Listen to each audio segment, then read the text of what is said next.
এত রিসার্চ করেও ডানো স্টেরালাইজড ক্রিমের রেসিপি কোথাও পেলাম না, তাই আজকে আমি বানিয়ে আপনাদের দেখিয়ে দিলাম।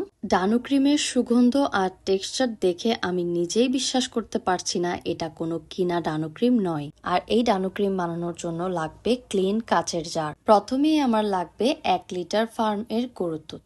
আর এই ডানো ক্রিম বানানোর প্রত্যেকটি প্রসেস অনেক ক্লিন হতে হবে, যেভাবে আমরা আচারের ক্ষেত্রে অনেক সাবধানতার সাথে কাজ করি ঠিক তেমনই। কারণ ডানো ক্রিমে স্টেরিলাইজেশন পদ্ধতি ব্যবহার করা হয় আর এর জন্যই সব ব্যাকটেরিয়া মারা যায়। এইভাবে বেশি দিন সংরক্ষণ করা যায় এবং ডানো ক্রিমের উপরেও লেখা থাকে স্টেরিলাইজড ক্রিম। প্রথমেই আমি 1 লিটার দুধকে ভালো করে জাল করে শুকিয়ে আধা লিটার করেছি। তারপর আমি 100 গ্রাম মতো বাটার দিয়ে আরো 5 মিনিট মতো জাল করে নিয়েছি। ডানো ক্রিম খেতে সল্টেড অথবা সুইট হয় না, ওই জন্য আমাদের বাটারটা অবশ্যই আনসল্টেড হতে হবে।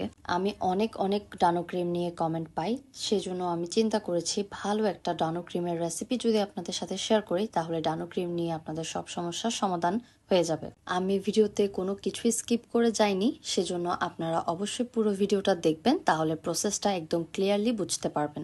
ভিডিওর শুরু থেকেই বাটার পর্যন্ত 30 মিনিট মতোই আমি নাড়াচাড়া করেছিলাম। তারপর চুলা বন্ধ করে দিয়েছি আর কুসুম গরম অবস্থায় ব্লেন্ডারে দিয়ে ব্লেন্ড করে নিয়েছি। 30 সেকেন্ড মতো ব্লেন্ড করার পর এটা একটু থিক হয়ে আসবে। তারপর ওই মিশ্রণটিকে কাচের জারের মধ্যে ঢেলে দেব। তারপর ডাবল বয়লিং করার জন্য একটা পাত্রে পানি নিয়ে নিব আর কাচের জার যতটুকু হবে ততটুকু পানি দিতে হবে।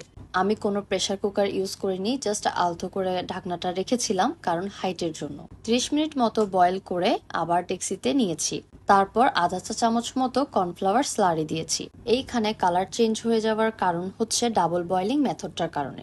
এবার আপনাদেরকে আমি আমার রিভিউটা শেয়ার করি। যদি এটা আপনি বানিয়ে কেউকে ট্রাই করান, কেউ বুঝতেই পারবে না এটা আপনি দোকান থেকে নিয়ে আসেননি। প্রত্যেকটা জিনিসের 19-20 ডিফারেন্স থাকলেও আমার এই ডানো ক্রিমের রেসিপি একটু 19-20 ডিফারেন্ট হয়নি। কাচের জারে 1 মাস পর্যন্ত নর্মাল ফ্রিজে সংরক্ষণ করতে পারবেন। আমার এই ভিডিও দেখার জন্য আপনাদেরকে অসংখ্য ধন্যবাদ। আর অবশ্যই আমার ভিডিওটি শেয়ার করে আপনার টাইমলাইনে রেখে দিন, যে কোনো সময় কাজে আসতে পারে ইনশাল্লাহ।